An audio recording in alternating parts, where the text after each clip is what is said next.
At Thanksgiving dinner, my father set down his fork, looked me straight in the eye, and said, "Your job is to work while your sister enjoys life. If you have a problem, there's the door." No pause, no hesitation, just the truth they'd hidden for years. Chloe didn't flinch. My mother stayed silent. And in that moment, I understood I wasn't a daughter, I was their workforce. I didn't argue. I simply stood, walked into the Portland rain, and made the choice that would unravel everything they depended on. Before I tell you the rest, where are you listening from, and what would you have done in my place? My name is Amanda, and for most of my life, people assumed I was the steady one, the girl who could lift what was heavy, fix what was broken, and keep the family business breathing, even when no one else bothered to try. I grew up in a glass greenhouse on the outskirts of Portland, the kind that always looked warm from the outside, but felt cold when you were the one working inside it. While other kids spent weekends biking around their neighborhoods, I was hauling soil bags twice my weight, kneeling in the damp earth, with numb fingers pretending it was normal because my father called it building character. Chloe never touched the dirt. She floated through childhood like a guest of honor, private lessons, warm rooms, soft hands that never once lifted a crate. My parents said she had potential, as if the rest of us were just scaffolding to hold her up. I remember watching her practice dance routines in the heated sunroom, while I stood outside in the rain mud splashing my boots, wondering why love came so easily to her and never seemed to reach me. Even as adults, nothing changed. Chloe moved through life cushioned, supported, praised for the smallest effort, while I became the invisible engine running beneath everything. I managed inventory, checked bills, handled the repair calls no one else knew how to make. My father would pat my shoulder like I was a dependable machine. My mother would murmur that I was strong, which was her polite way of saying I could survive neglect. The truth was simpler. I kept the family afloat because no one else would. I kept hoping that if I pushed through just one more crisis, they'd finally see me not as the labor, but as the daughter. So when we all sat down at that Thanksgiving table, the candles lit the food, steaming, the room filled with everything that should have felt safe, I thought foolishly that maybe it would be different. Maybe the years of carrying their world would finally count for something. But the silence between us had been built long before that night, and the moment my father opened his mouth, I realized this wasn't a crack in the relationship. It was the truth of it. I felt the shift before the words even left his mouth, the way my father leaned back in his chair, the way my mother's eyes dropped as if she already knew what was coming. Chloe twirled her wine glass, pretending she wasn't waiting for the show, and then it landed sharp and casual, like he was commenting on the weather. "Your job is to work while your sister enjoys life." For a second, I thought I'd misheard him.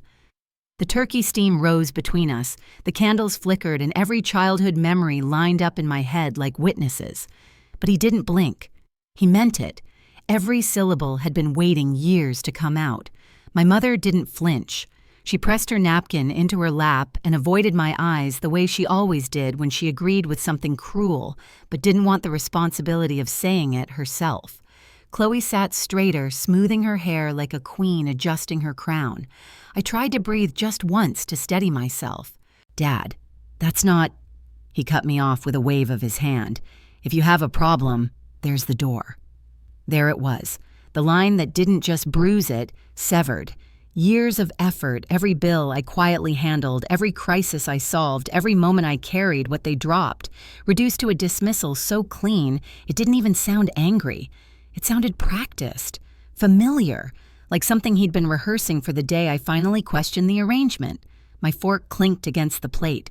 No one moved to pick it up. I looked around the table, searching for even one face that looked conflicted, regretful, unsure. Nothing. My father was rigid and unbothered. My mother was small and silent.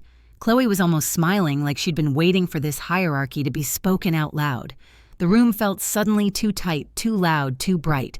Every plant in the greenhouse behind us, every leaf I'd misted trimmed, saved, pressed against the glass like an audience watching me realize my role wasn't daughter, wasn't partner, wasn't family. I was infrastructure, replaceable, expected.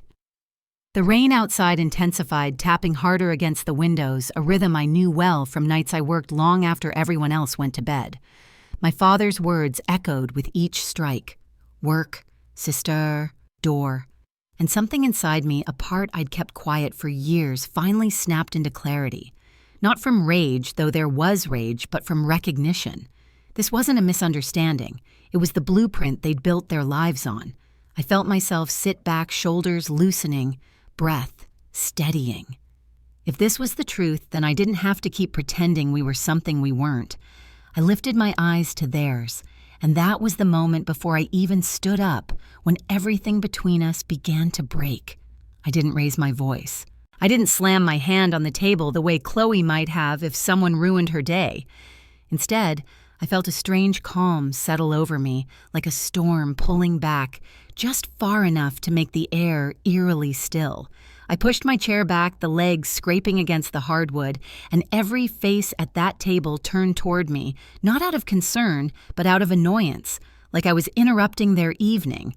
"Fine," I said, my voice level steady. "I'll leave. And you can start paying your bill." For the first time all night, someone reacted. My father's jaw twitched. My mother's eyes widened.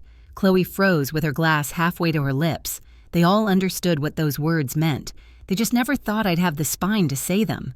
I reached for the keyring hanging at my belt, heavy, warm from my body heat, filled with years of responsibility I never asked for. Keys to storage rooms, delivery vans, inventory, locks, cabinets of tools no one else knew how to use. I unclipped them, held the weight of them for a single heartbeat, then dropped them onto the table. The sound wasn't loud, but it cut through the room like cold metal, slicing fabric. No one moved to touch them. I walked toward the back door that opened to the greenhouse, the place where I'd spent more hours than in my own bed. I pushed it open, and a blast of winter rain swept in, sharp and freezing, scattering napkins and blowing out 2 candles on the table. My mother gasped softly. My father cursed under his breath. Chloe whined that her hair was getting damp. But I didn't look back. I stepped into the storm, letting the rain soak straight through my coat and cross the path to my car. I didn't run. Running would imply fear, and fear was the one thing I felt loosening its grip with every step. Inside the car, the world felt muted, softened by fogged windows and the steady hum of the engine. I gripped the steering wheel not to steady myself, but to anchor the realization that this was the last time I would ever carry their burdens. 40 minutes later, I unlocked the door to my studio apartment. Warm, quiet air greeted me, scented with potting soil and the faint citrus of the lemon oil I used on the shelves. My plants, my real plants, were thriving, green lush, climbing the exposed brick in patterns that felt like freedom. I slipped off my wet coat and went straight to my desk. My laptop glowed to life, reflecting off the leaves around it. My fingers moved without hesitation. Cancel recurring payments, revoke shared access, remove my authorization from anything tied to the nursery. Each click was a breath I hadn't allowed myself to take in years. Then I opened the folder I'd been avoiding. Inside was the paperwork for the account my grandmother had left for Amanda's future. $150,000. Gone. Drained years ago. The signature on the withdrawal form was supposed to be mine. It wasn't. Linda's handwriting always curled at the edges like she was trying to make even her deception look delicate. The betrayal hit with a coldness deeper than the rain. Not anger clarity. They hadn't just used me. They'd stolen what my grandmother meant for my independence and funneled it into Chloe's lifestyle. I closed the folder gently, almost tenderly, the way you might close the eyes of someone you'd finally stopped hoping would wake up different. They wanted me to walk out the door. Fine. But they had no idea what it meant when the person holding up the entire house finally let go. I didn't hear from them for almost a full day. The silence wasn't peaceful. It was expectant, like the pause before a glass hits the floor. I knew exactly how this would go. First confusion, then irritation, then the familiar entitled certainty that I would come crawling back, because that was the role I'd been assigned since childhood. But on the morning of the second day, the messages started. Gregory Zone 3 isn't misting. Get over here and fix it. Then another inventory is dropping. This is thousands of dollars. Stop being dramatic. Then Chloe Mom is crying. My audition is ruined because of this negative energy. Can you just handle it? Negative energy. That's what she called decades of unpaid labor. I muted the notifications and focused on the design proposal in front of me. My hands were steady, my breathing even. They could rattle the greenhouse all they wanted. They no longer had access to the foundation. By noon, the buzzing stopped. For a moment, I allowed myself to imagine they understood. But entitlement doesn't die quietly, it mutates. The next morning, as I stood in a meeting with senior designers reviewing structural load requirements for a rooftop garden, the receptionist's voice cut sharply through the intercom. "Amanda, your parents are here. They say it's urgent." The room fell still. My stomach didn't drop the way it once would have. Instead, something inside me braced like stepping into cold water on purpose. "I'll handle it," I said, offering a brief apology to the partners before stepping into the hallway. The lobby was all glass and polished concrete, bright with winter light. And in the center of it stood Gregory and Linda, looking smaller than I'd ever seen them. Their clothes were wrinkled, their eyes frantic. Linda clutched her purse like it was a life raft. "Amanda," my father boomed, trying for authority but cracking on the second syllable. "This has gone on long enough. You need to come home and fix what you broke." I stopped several feet away, letting the distance speak for me. "I didn't break anything," I said quietly. "I just stopped holding everything together." Gregory stepped closer. "We have nowhere to go. The landlord wants payment and they said the account bounced." "That's not my problem," I answered. "You told me I wasn't family, just labor. Remember the door you offered me?" His face reddened, confusion turning to fear. "Don't twist my words. I'm not twisting anything." I reached into the folder tucked under my arm. "These are your words." I held up the photo of the withdrawal document, the one with my forged signature.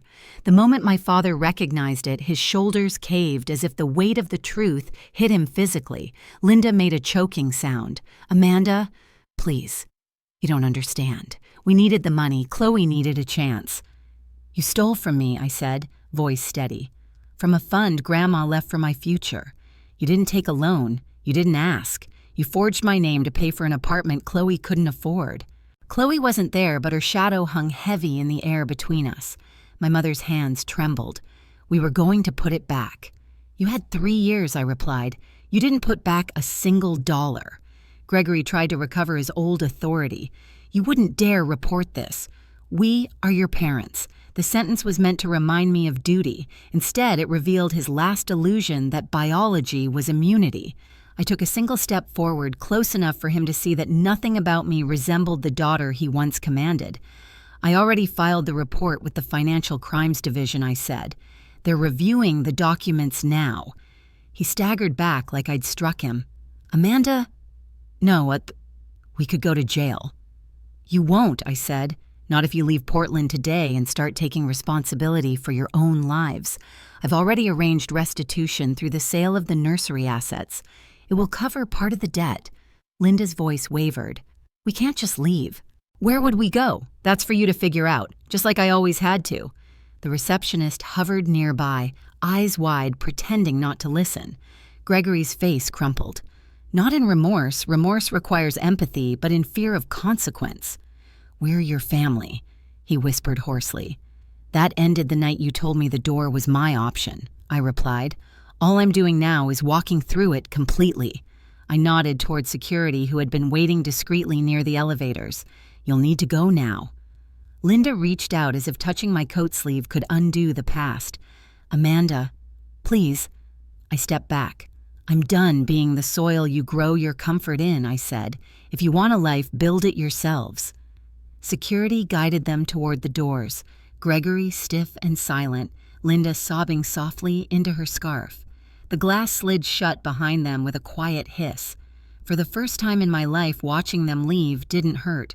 It felt like the greenhouse door swinging closed on a storm I no longer needed to survive. Hours later, after the lobby had emptied and the winter sun had dipped behind the skyline, I returned to my desk. My colleagues didn't ask questions. They just gave me space, the kind my family never offered. I opened my laptop, not out of habit, but out of intention. My future was no longer tied to theirs. No more payments, no more rescues, no more years lost to a loyalty that only flowed one direction. and as I sat there surrounded by sketches of gardens I hoped to build someday, I realized something with a clarity sharp enough to cut. I hadn't destroyed their world. I had simply stepped out of it and watched it collapse under the weight of its own neglect. In the weeks that followed, the fallout settled into place exactly the way it always should have, according to reality, not fantasy. Without my income propping up their lives, the nursery couldn't survive a single audit. The land was sold off to cover debts. The greenhouse glass went to a grower outside the city.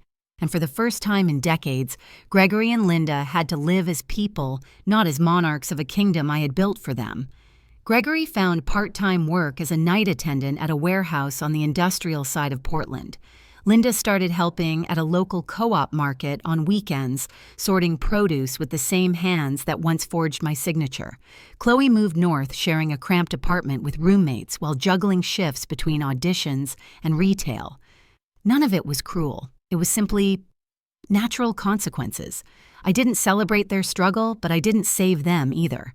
My energy went somewhere better into the 5 acres of raw land I purchased outside the city. Wild, uneven, overgrown, but mine. The first morning I walked it, mist rising from the soil, I knelt, pressed my palms into the earth, and felt something I hadn't felt in years. A beginning, not an obligation. I return to that land often now, watching the first shoots push through the soil, slow but certain. It feels nothing like the life I left behind. Out here, growth doesn't demand sacrifice. It asks for patience, intention, and honesty. The same things I finally chose for myself. Their choices shaped their path. Mine opened a new one. And in the quiet of my own future, I can finally say the words that changed everything, simple as that. If my story feels familiar, share your own and subscribe so you don't miss what comes next.